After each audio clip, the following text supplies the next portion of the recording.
안녕하세요, 닥터송입니다. 이번에도 닥터송의 스페셜리티 홍조에 관한 이야기입니다. 지난번에 못한 이야기 2부에서 마저 이어가도록 하겠습니다.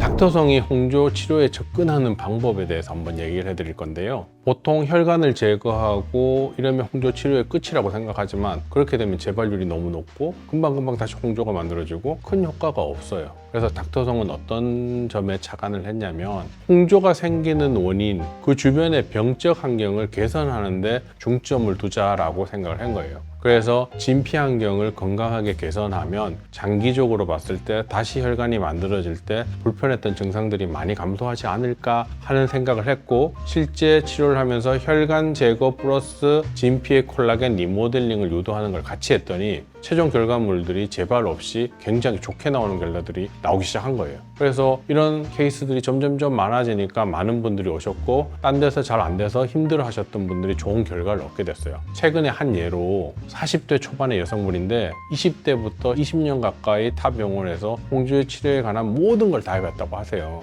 너무 열감 때문에 일상생활이 힘들고 홍조가 치료가 안 되는구나, 불치병이다 이런 생각을 했는데 본원에서 한 번 치료를 받고 증상이 다 없어진 거예요. 물론 이렇게 해서 많이 좋아진 경우에 이 기간이 1년 이상 유지돼야지 완치라고 볼 수 있지만, 우선 그 많던 치료를 했음에도 없어지지 않던 증상들이 1회만으로도 많이 좋아지니까 만족도가 굉장히 높았어요. 즉 치료를 접근할 때 홍조 치료의 접근은 혈관 플러스 주변 환경 개선이 동시에 이루어져야지 좋은 결과로 유도될 수 있다라고 하는 게 닥터송의 생각이고, 그런 방법으로 치료를 하고 있습니다. 그래서 단지 나무를 보는 치료를 하는 게 아니고 숲을 보면서 치료를 하는 것이다.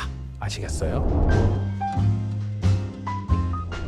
우리가 감정 홍조라고 하는 것들은 평소에 이 사람들은 홍조 증상이 아예 없어요. 그래서 환자들이 어떤 감정 기복이 있을 때 홍조 증상이 나타나는 것들을 감정 홍조라고 한다. 유로제닉 로제시아라고도 부르기도 하죠. 그런데 이분들이 본원에 진료 상담 오실 때 혈관 장비로 들여다보면 혈관이 거의 없는 분들도 많으세요. 그럼 이렇게 혈관이 보이지 않는 이런 감정 홍조를 가진 환자분들한테 치료 접근을 어떻게 하냐면, 진피 환경을 개선시켜 놓으면 다시 어떤 홍조가 많아지는 상황에 놓이더라도 불편한 증상이 많이 줄어들지 않을까, 이런 생각에 착안해서 치료를 했더니 장기적인 결과물들이 엄청 좋게 나온 거예요. 올라오는 빈도의 수가 현저히 감소하고 올라와서 홍조가 유지되는 시간이 매우 짧아지고 일상생활에 불편감을 느끼는 횟수가 확 줄어드는 거예요. 그래서 스트레스를 받는 시간이 감소하게 되니까 점점 피부가 더 좋아지게 되고, 그래서 감정 홍조를 가진 사람들도 콜라겐 리모델링을 유도하는 방식으로 치료를 하면 장기적인 결과는 굉장히 좋게 나올 수 있다는 게 확인되었습니다. 아시겠어요?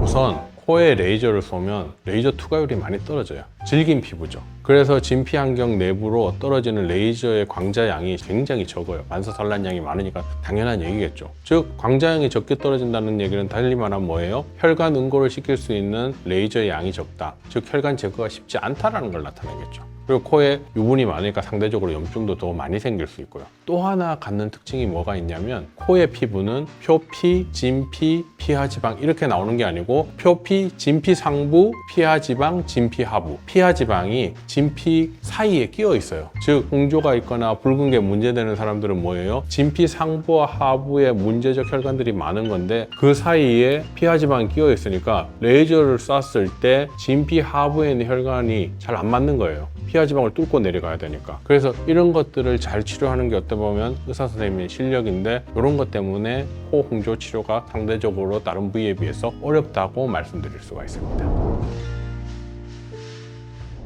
제가 인터넷에서 글을 보면 환자가 이런 얘기를 해요. 나는 피부 장벽이 많이 망가졌고 홍조가 너무 심해서 일상이 너무 어렵다. 빨리 레이저 치료 같은 걸 해서 이런 걸 회복시키고 싶은데 어떨까, 너무 걱정된다라고 하면 댓글들이 대부분 뭐라고 되냐면, 피부 장벽이 망가져 있는 상태에서 레이저 치료를 받으면 더 망가집니다. 절대 하시면 안 돼요. 더 피부 장벽이 더 망가져서 돌이킬 수 없게 됩니다. 라는 댓글들이 상당수가 있어요. 이런 댓글들은 의학 지식이 없는 일반인들의 댓글이거든요. 우리가 우선 여기서 한번 고민해봐야 될 게 뭐가 있냐면, 과연 그냥 기다린다고 해서 피부 장벽이 회복될까 하는 거예요. 오랫동안 반복해서 피부 장벽이 망가져서 홍조가 생긴 사람들은 기다린다고 해서 그 피부 장벽이 회복되지 않아요. 그러면 벌써 회복되었겠죠. 근데 댓글들을 보면 기다려서 피부 장벽이 회복된 다음에 치료를 해라라는 게 대부분 댓글이에요. 하지만 그 피부 장벽을 기다리는 시간 동안에도 피부는 더 악화되고 홍조는 더 심해져요. 근데 여기에 대해서 아무도 책임을 지지 않는다는 거죠. 일반적으로 그 시점, 즉 피부 장벽이 뭔가 스스로 회복할 능력이 없고 홍조가 굉장히 심해진 시점에 도달했으면 고민을 길게 하지 마시고 골든타임을 놓치지 않는 게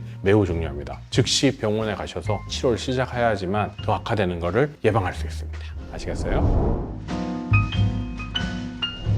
굉장히 쉽게 예를 들어서 설명을 해드릴게요. 얼굴에 백이라는 혈액이 흐르고 있어요. 그 안에는 파이프 같은 것들이 막 있어요. 그 파이프가 뭐냐면 혈관이에요. 그런데 레이저 시술을 통해서 그 혈관들을 많이 없앴더니 남아있는 혈관들로 그 혈액이 다 흐르는 거예요. 즉 레이저가 거의 안 가거나 제거가 잘 안 되는 혈관 부위, 코나 귀나 턱 같은 데는 레이저가 지나갔을 때 혈관이 잘 제거가 안 돼요. 그리고 귀 같은 데는 레이저를 쏘기가 되게 힘들기 때문에 잘 못 쏴요. 그러면 얼굴에 흐르는 혈액들이 지나가던 혈관들이 거의 없어지니까 어떻게 돼요? 남아있는 혈관들로 더 많이 흐르려는 문제를 가지고 있어요. 그러면 그 부분이 더 붉어지고 불편한 증상들이 생기는 거예요. 그러면 이후에 그냥 기다리면 좋아지느냐? 상당수의 환자들은 3개월에서 보통 한 4개월, 5개월 정도 지날 때 혈액량이 감소하게 됩니다. 그렇게 되면 그 불편감이 많이 감소하게 되고 그런 걸로 너무 불편한 증상이 생기신 분들은 항생제나 항히스타민제를 이용해서 어느 정도 다운시켜 줄 수도 있고 이런 걸로 너무 걱정하시거나 할 필요 없어요. 시간이 지나면 점점 줄어들면서 많이 안정되게 됩니다.